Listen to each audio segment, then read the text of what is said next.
Okay, today we are discussing Mock 2 at U Cambridge. It was based on oscillation,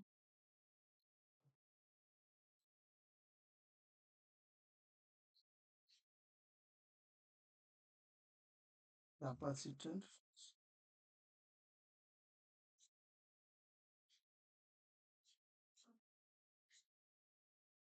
and electric field, right? Okay. So come to the first question. This is on oscillation. Simple motion of everybody knows acceleration is direct proportional to displacement, and acceleration and displacement are in opposite direction, right? Look at this. Let's memorize our scheme. Okay. Now come to the next. Look, spring constant is there. Acceleration of the trolley is given by this. What x is the displacement of the trolley from the equilibrium position? Calculate the frequency. Look, always you can compare this equation with a equals to minus omega square x. So in that case, omega square equals to what? 2k by m. And you know omega equals to what? 2 pi f. Look, this value is this, and spring constant is given there. Just put it into the equation and get the frequency, right? Then the oscillation in B is switched on. The frequency of oscillation, the spring is varied, keeping the amplitude oscillation constant. With amplitude of oscillation of the trolley is seen to vary, the amplitude is at its maximum at the frequency calculated in B. State the name. Actually, this is resonance. If you change the driving frequency, then when maximum oscillation occur with maximum amplitude, that is called resonance, right? Okay. At any given frequency, the amplitude of oscillation of trolley is constant. Explain how this indicates that there is a resistive force opposing the motion. Actually, you are giving constant power from outside. You are right supplying energy from outside, but still amplitude is not increasing. Right, it has been fixed up. Therefore, energy must be dissipated. Otherwise, amplitude could be increasing gradually because energy is coming into the system. So, energy must be lost in any way. Mostly, it is converted to heat because of the opposing force there. So this is the confirmation that energy must be drained out to other way. That is it. Explain how the plates could act as capacitor. Okay, if you connect a battery across these two sides, then what will be? If you apply a battery, if you create a potential difference, then charges are separated, storing energy. A capacitor do not store charge. It separates charge, and when charge is separated, work is done onto it and energy is stored, right? So when PD is applied across the metal plate, charges are not stored, charges are separated, work is done, stores energy, right? So what important point? PD applied, charges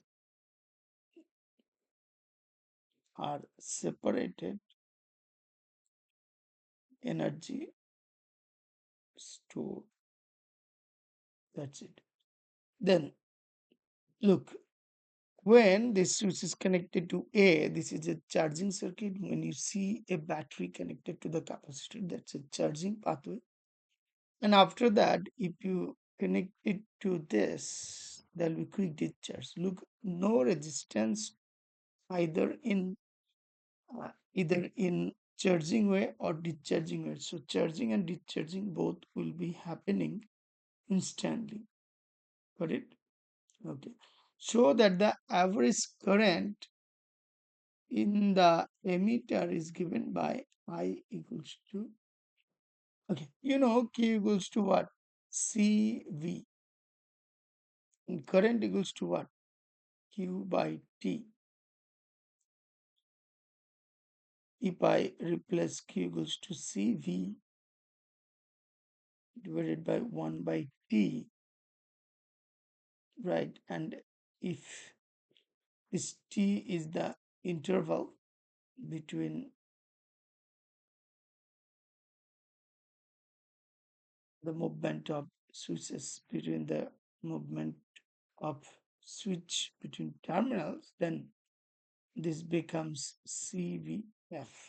1 by time is the frequency, that's it. Now, calculate the capacitance. Okay, what is the applied frequency is this, the average current is this, calculate the capacitance. Just use this into the given formula. We don't know this actually. This is, okay, not directly introduced to your syllabus. Sometimes they aren't some question this way. You have to use your IQ for this. So 2.5 into the minus 6 into C into 180 into F. That's it. Get the capacitance in farad. In farad, it will be 2.80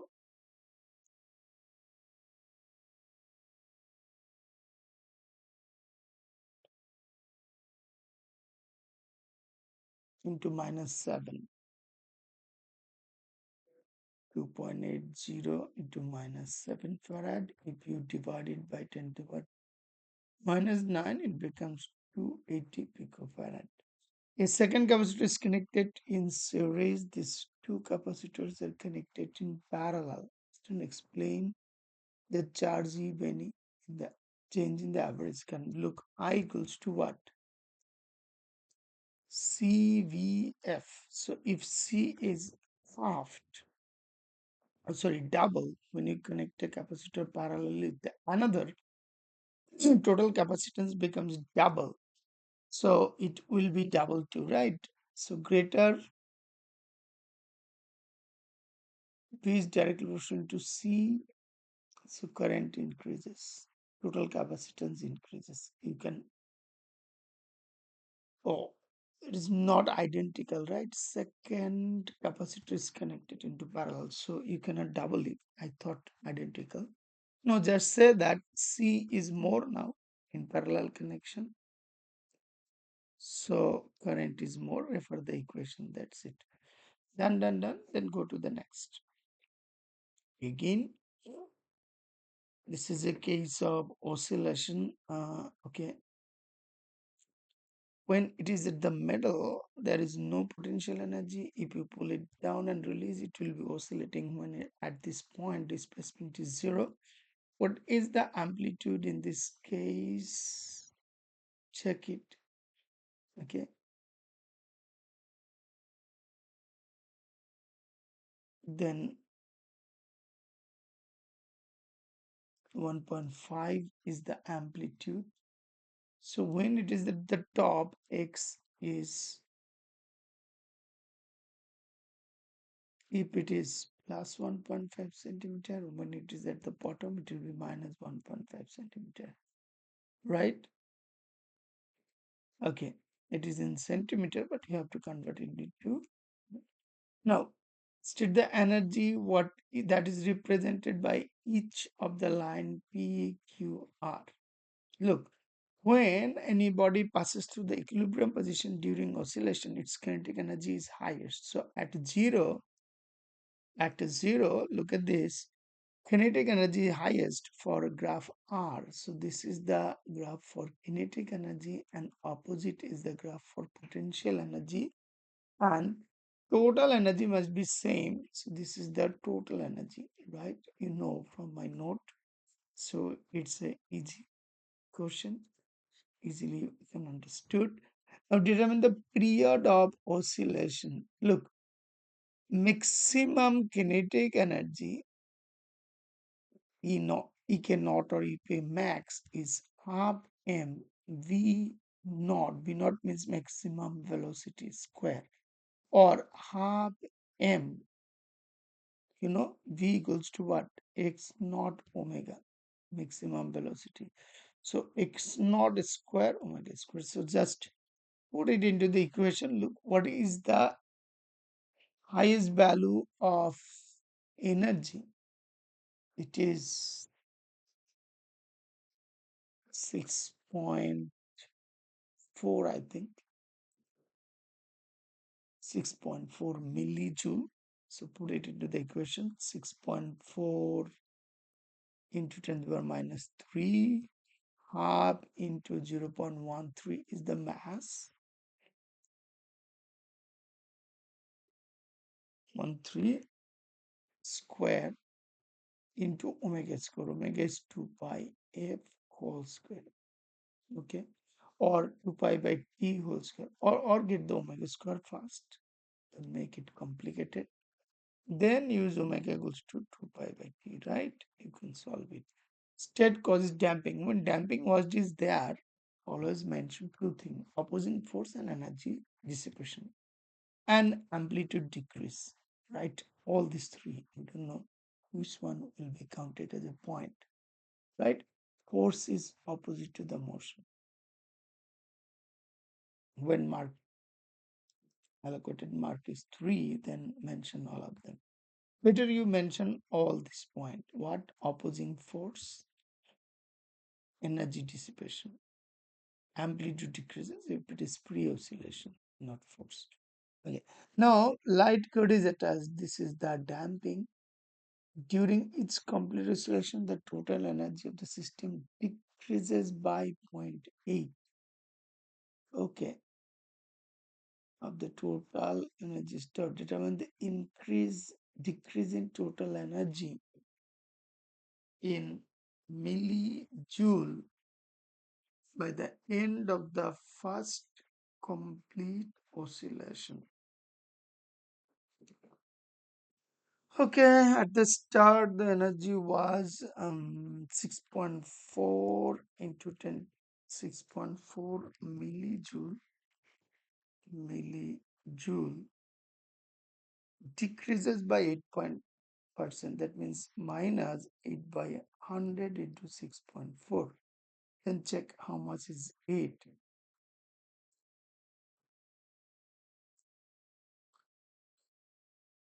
Oh, this is the lost amount. We are not looking for the final amount. So this is the easiest calculation. Just 8 by 100 into 16. Or you can do it in other ways also. Right? This is the direct calculation. Easier one, I think. Now state with the reason the type of the damping that the curve introduces into the system. Look, energy is decreasing at a slower rate. So it's a light damping.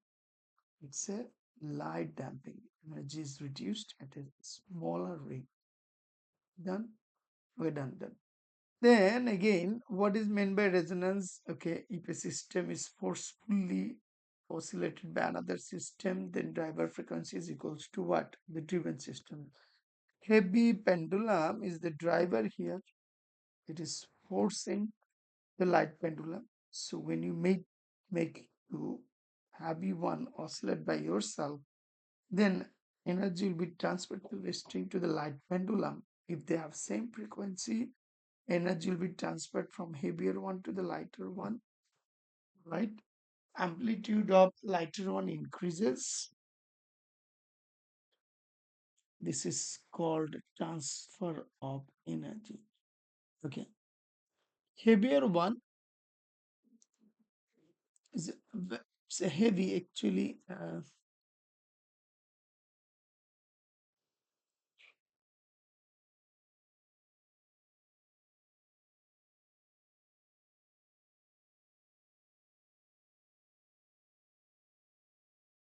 This is the time period of these two. Now, where x is the centimeter a second. Calculate the time period of oscillation. Okay. For the light pendulum, this data is given. So for the light pendulum,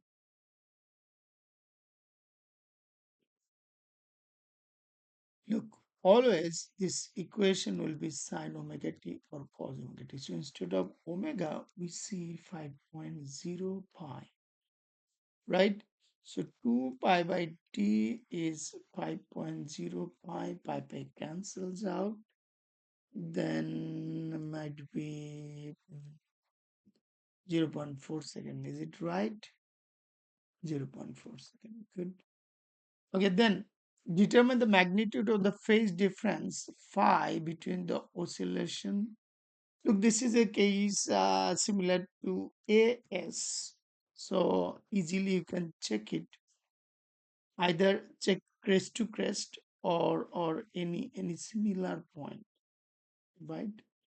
This is the crest. This is another crest. This is one complete oscillation, one complete time period is 1, 2, 3, 4 quarter, right? And the peak to peak difference is 1 quarter. So phase difference will be what? 90 degree, right? There's a phase difference of 90 degree here because peak to peak difference is quarter.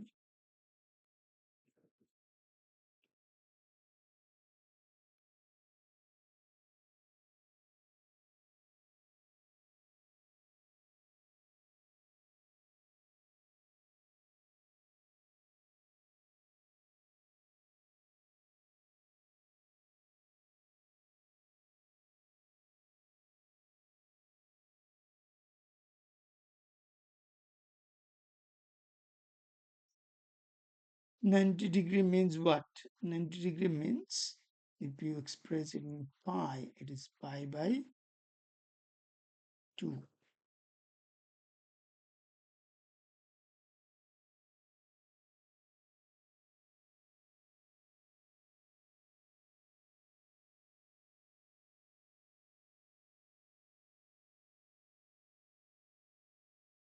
Okay, so what is the value of phase difference? They are marking at 1.6 rad or 1.57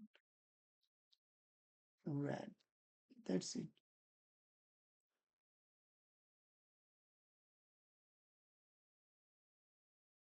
They are actually doing the same. Peak to peak difference is delta t.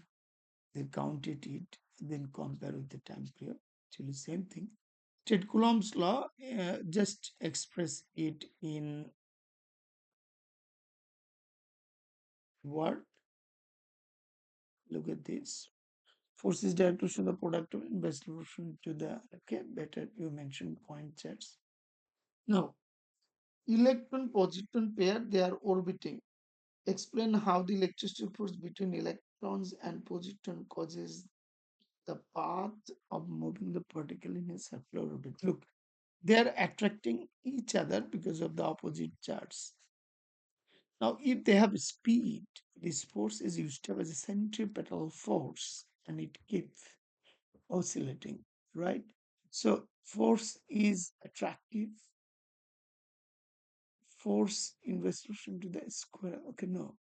Force is perpendicular to the velocity and causes centripetal acceleration or used up as a centripetal force. You can mention this force is perpendicular to the velocity.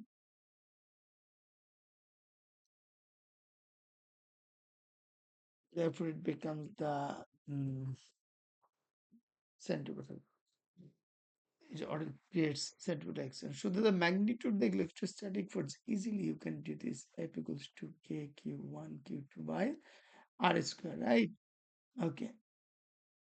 Magnitude electric force between Q1 Q2 both are already 1.6 times 10 to the minus 19 then separation must be there. The radius of the orbit is this, so separation will be double, right?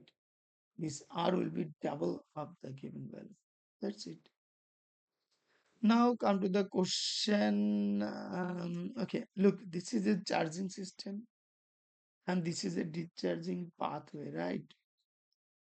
Now the switch is positioned X so that the capacitor of is fully charged wherever the energy is at.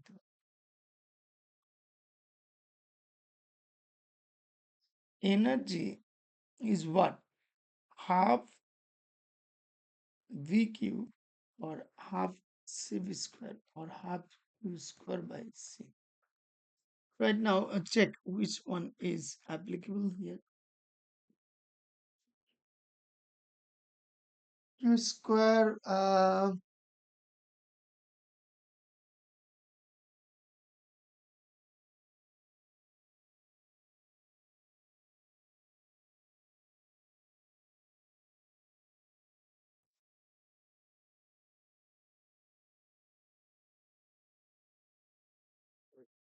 okay. So from the graph, check the charge it can store for 8 volt.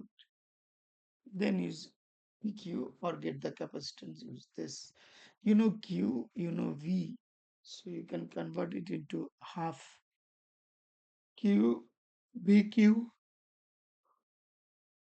or anyone. Done. Okay, now switches move to Y, show that the time constant, time constant is RC. Get the product, half BQ, they did this, product is RC.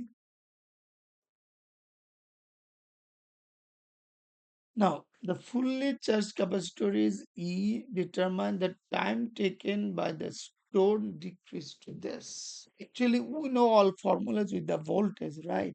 Now, energy is half CV square. So, if energy 2 by energy 1 is V2 by V1 a whole square. If the energy is dropped to 1 by 9,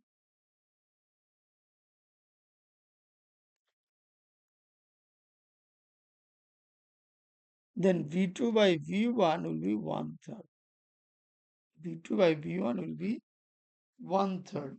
Now the formula V equals to V naught e to the power minus T by RC.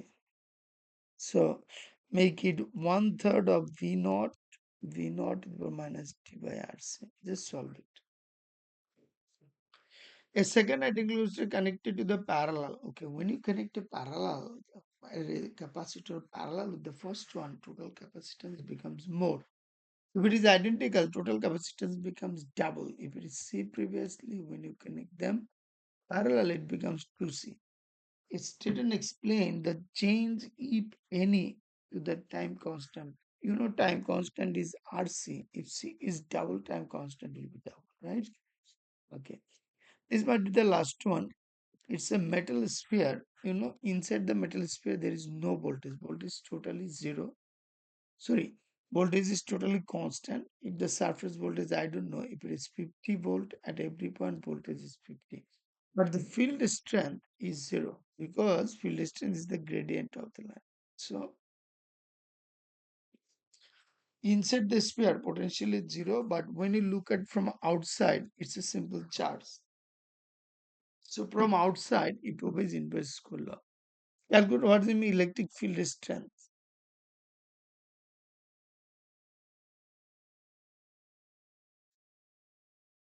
Electric field strength is E actually, A by Q, force per unit charge. But it must be positive. Use the figure diminutive to determine radius R of the sphere. Explain your R working.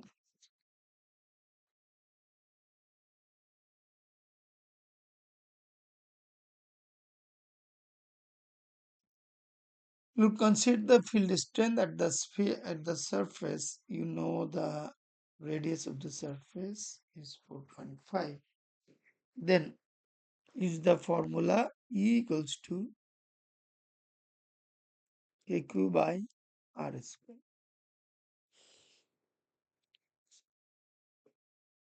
Right? Then when you know the separation between them,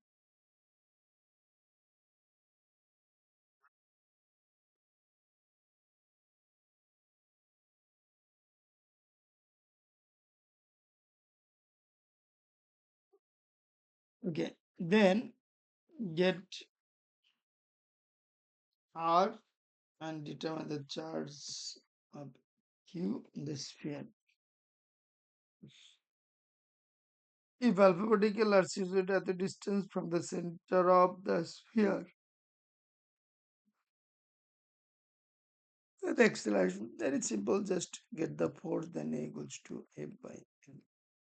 That's it. If you have any problem, just ask me, I'll discuss this. Okay, bye bye.